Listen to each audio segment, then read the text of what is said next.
Assalamualaikum warahmatullahi wabarakatuh. Alhamdulillah wa syukrulillah. La haula wa la quwwata illa billah. Asyhadu an la ilaha illallah wa asyhadu anna Muhammadan abduhu wa rasuluh.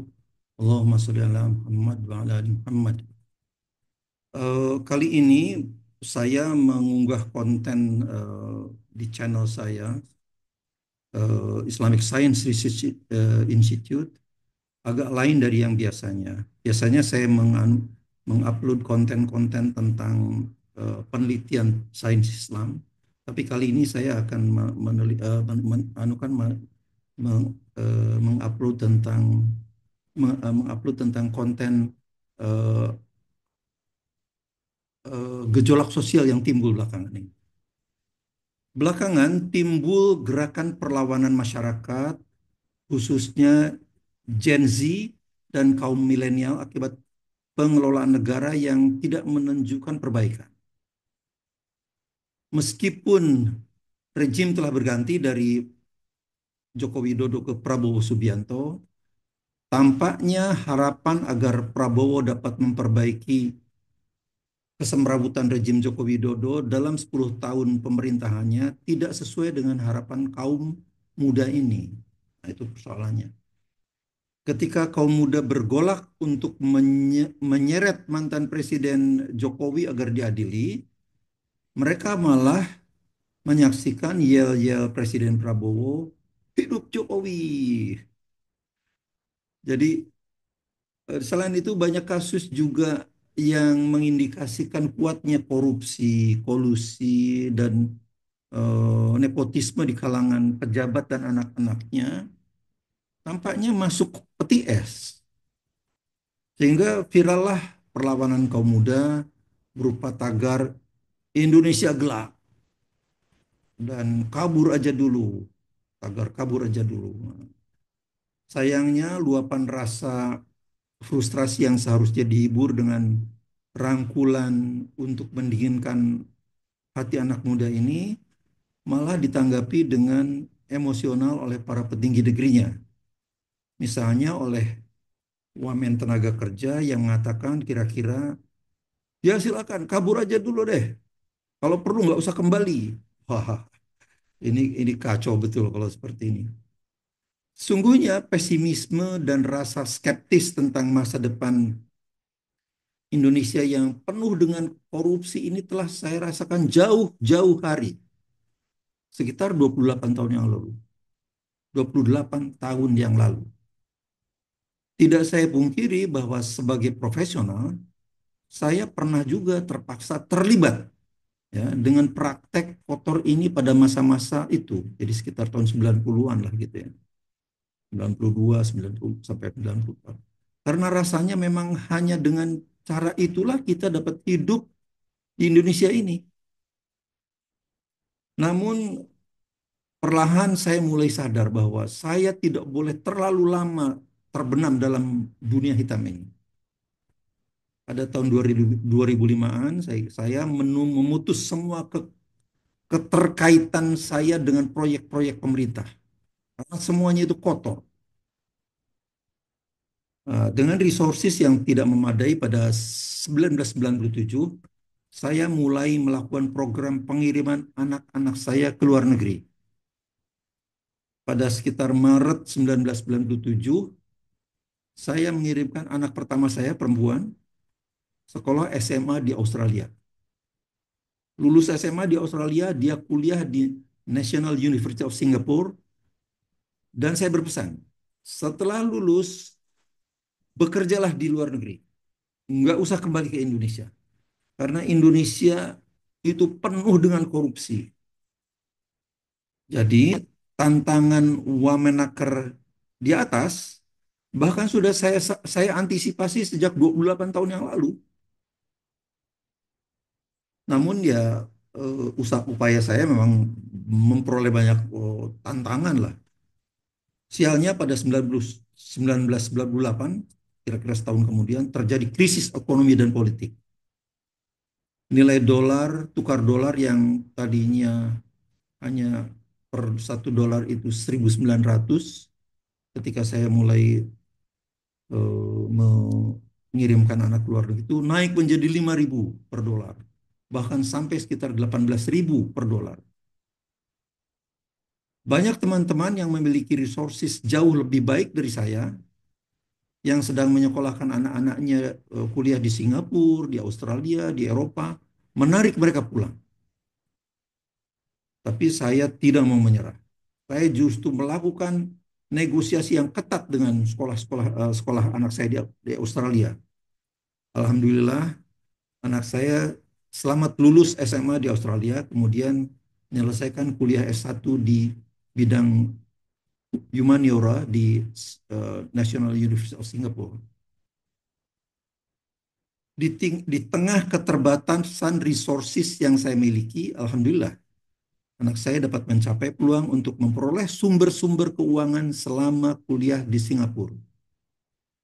Setelah lulus S1, dia bekerja pada sebuah media berbasis di Hong Kong, namun beroperasinya di Asia Tenggara.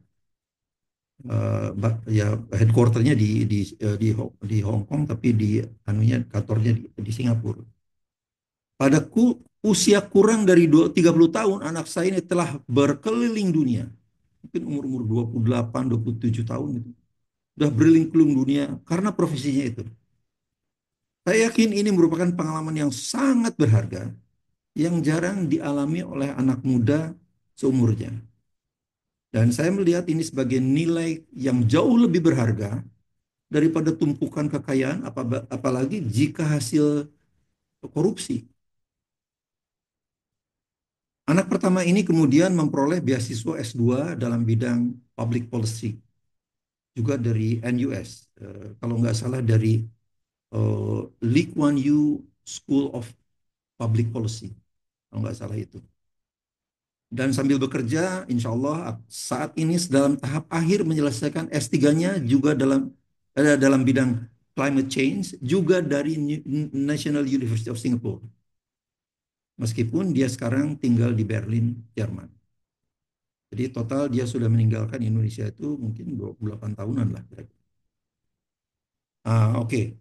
Di tengah dampak krisis ekonomi tahun 1998 pada tahun 2000, saya mengirimkan anak kedua saya, anak lelaki ke sekolah SMA di Amerika. Setelah lulus, dia kuliah di University of Washington, Seattle, dalam bidang electrical engineering. Pesan sama juga saya berikan. Enggak usah pulang, karena di Indonesia kamu nanti akan kalah bersaing dengan anak-anak pejabat dan anak orang kaya yang nirprestasi, tapi bisa mengatur negeri ini. Aturan dirubah, bahkan undang-undang dirubah dan sebagainya kan. Jadi ya itulah yang terjadi sekarang. Jadi pesan itu sudah 25 tahun yang lalu saya berikan pada anak. Alhamdulillah sambil bekerja anak kedua ini juga sudah menyelesaikan S2-nya dalam Electrical Engineering dari University of Idaho. Jadi S1-nya di University of Washington di Washington State dan S2-nya di University of Idaho. Dengan cara mencari sumber-sumber pembiayaan yang cukup banyak tersedia jika mau bekerja keras. Itu. Jadi sejak 2007 dia bekerja sebagai professional electrical engineer di pembangkit tenaga listrik di Tacoma, sebuah kota kecil di dekat Seattle. Jadi total dia sudah berada di Washington State itu, Amerika Serikat selama 25 tahun. Menyelesaikan SMA, kuliah, S1, S2, bekerja sebagai profesional, dan sebagainya. Beberapa hari lalu, anak lelaki saya ini menelpon saya setelah merebaknya kasus korupsi pengoplosan bahan bakar Pertamina yang nilainya hampir 1 kuadriliun. Ampun, istilah itu aja baru saya dengar di sektor keuangan. Kuadriliun itu kira-kira 1.000 triliun. Kuadriliun itu 1.000 triliun. Dia bilang, Pak, terima kasih dan baru sadar betapa hidupnya akan penuh dengan kekhawatiran jika dia tidak ikut nasihat saya untuk berkarir di luar negeri. Oke, jadi kemudian Saya mengirimkan kemudian mengirimkan anak bungsu saya perempuan menyelesaikan SMA sekitar tahun 2012, eh, karena bedanya kira-kira 11 tahun di Amerika.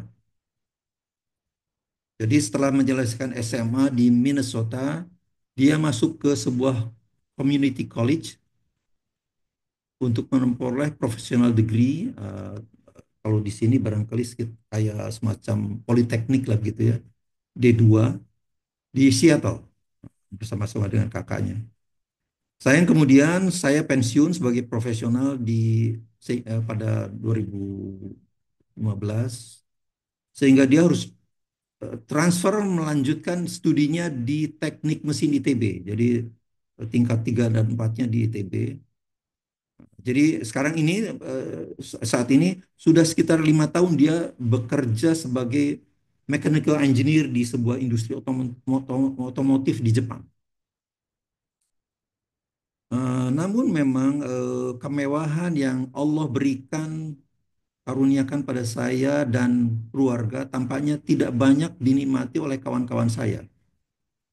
Sekitar seminggu lalu saya bertemu dengan 4-5 orang ex teman-teman kuliah di Amerika dan Eropa, dan tampaknya mungkin karena kurang nekat seperti yang saya lakukan, ternyata tidak ada yang dapat memanfaatkan peluang-peluang pembiayaan yang tersedia di luar negeri ini, eh, seperti yang saya lakukan.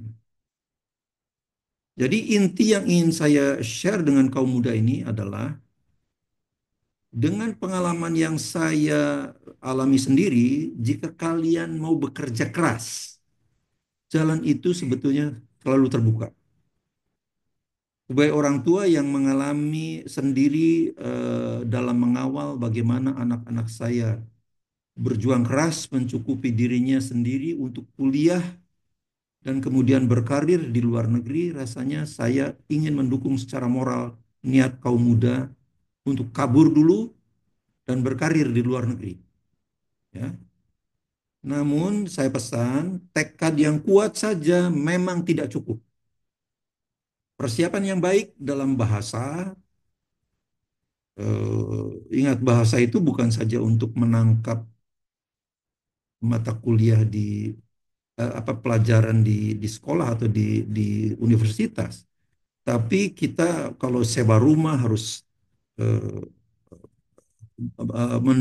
menandatangani kontrak, itu kan memerlukan pemahaman bahasa yang baik. Kalau tidak, kita bisa terjebak dengan lika-liku bisnis yang sangat kadang-kadang sangat tricky gitu ya. Selain itu, ilmu-ilmu dasar dan keterampilan harus juga dilakukan. Tidak kalah pentingnya adalah keberanian mengambil resiko dan strategi dalam membaca peluang-peluang yang ada di luar negeri, baik untuk belajar maupun untuk bekerja. Mencari sumber-sumber keuangan untuk semacam beasiswa atau gitu. Itu adalah, perlu skill tersendiri itu. Di atas segala-galanya, yang paling penting adalah selalu berdoa dan minta pertolongan Allah yang Maha Kuasa. Karena tanpa pertolongannya rasanya tidak mungkin, dengan resources yang terbatas seperti yang saya ini dapat mewujudkan mimpi untuk mengawal anak-anak kuliah dan berkarir di negara maju. Saya selalu berdoa untuk sukses perjalanan hidup Anda sekalian, kaum Gen Z dan milenial ini. Pada tahun 2007, saya menulis sebuah buku berjudul Kuliah ke Luar Negeri Tidak Perlu Mahal. Tidak tahu apakah itu masih tersedia di toko buku, tapi saya ini masih ada beberapa kopi di rumah. Buku itu terbit disponsori oleh teman saya, sahabat saya di masjid. Eh, itu bisa dijadikan sedikit pedoman lah untuk bagaimana mencari peluang-peluang, apa itu, pembiayaan yang tersedia di negara-negara maju itu. Things might have been changed, ya, tapi dasar pengalaman saya melakukan apa yang saya ceritakan di atas secara mendasar, saya tulis dalam buku ini. Oke, itu saya kira bisa digunakan lah. Nah, kemudian ada catatan penting ini. Beberapa hari yang lalu saya menonton diskusi Pak Gita Wirjawan dengan Pak Yusuf Kala di podcast Endgame nomor 2001. 2201, maaf 201. Pak Gita memberi informasi ada sekitar 300.000 sampai 400.000 mahasiswa Cina yang belajar di universitas-universitas Amerika saat ini. Sedangkan mahasiswa Indonesia hanya 8.500. Bayangkan, 400.000 mahasiswa Cina, karena memang mau tidak mau kita harus akui bahwa Amerika masih menjadi kiblat sains dan teknologi lah. Jadi 400.000 mahasiswa Cina belajar di Amerika, tapi Indonesia hanya 8.500. Jadi ini apa tuh sangat jomplang sekali. Ada 200.000 mahasiswa Cina saat ini belajar di Inggris, tapi masa Indonesia hanya sekitar 4 ribuan saja. Jadi saya ingin mengajak, ayo kaum muda Indonesia, kabur aja dulu, nggak apa-apa. Persiapkan diri hari depanmu lebih baik dengan menimba ilmu sebanyak-banyaknya dan bekerja keras. Insya Allah kalau diperlukan saya bisa memberikan sedikit nasihat. Demikian, semoga bermanfaat. Semoga Allah selalu melindungi kita semuanya. Assalamualaikum warahmatullahi wabarakatuh.